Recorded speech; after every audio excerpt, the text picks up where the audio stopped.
chegando o cavalo mais famoso do Rio Grande. Correu notícia de um gaúcho lá na estância do paredão.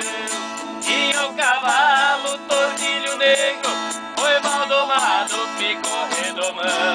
Esse gaúcho, dono do pingo, desafiava qualquer peão. Dava o tordilho negro de presente pra quem montasse sem cair no chão.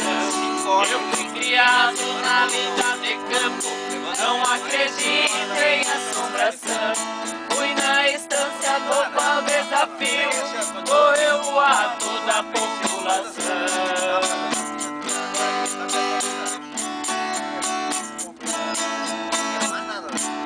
Era um domingo, clareava o dia, puxei no pingo e o povo reuniu. Joguei os trastes no lombo do taura, puxou da orelha, tive um arrepio.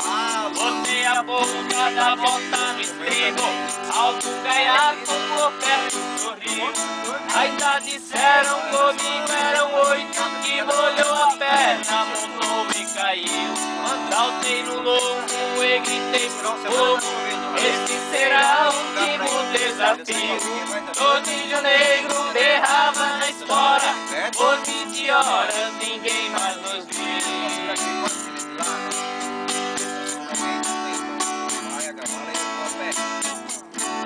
Mas uma légua o pingo cortou-me, manchou de sangue a espora prateada. Anoiteceu o povo pelo campo, procurando móvel pela invernada. Montaram vela, fizeram caixão, a minha alma estava encomendada. À meia-noite, mais de 1000 pessoas deixaram da busca desacossoada. Ali a pouco ouviram o tropelo, olharam o campo, noite enluarada.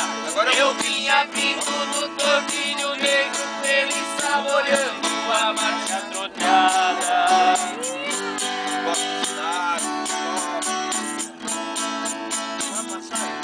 Molhei a perna na frente do povo, deixei a rédea arrastar no capim.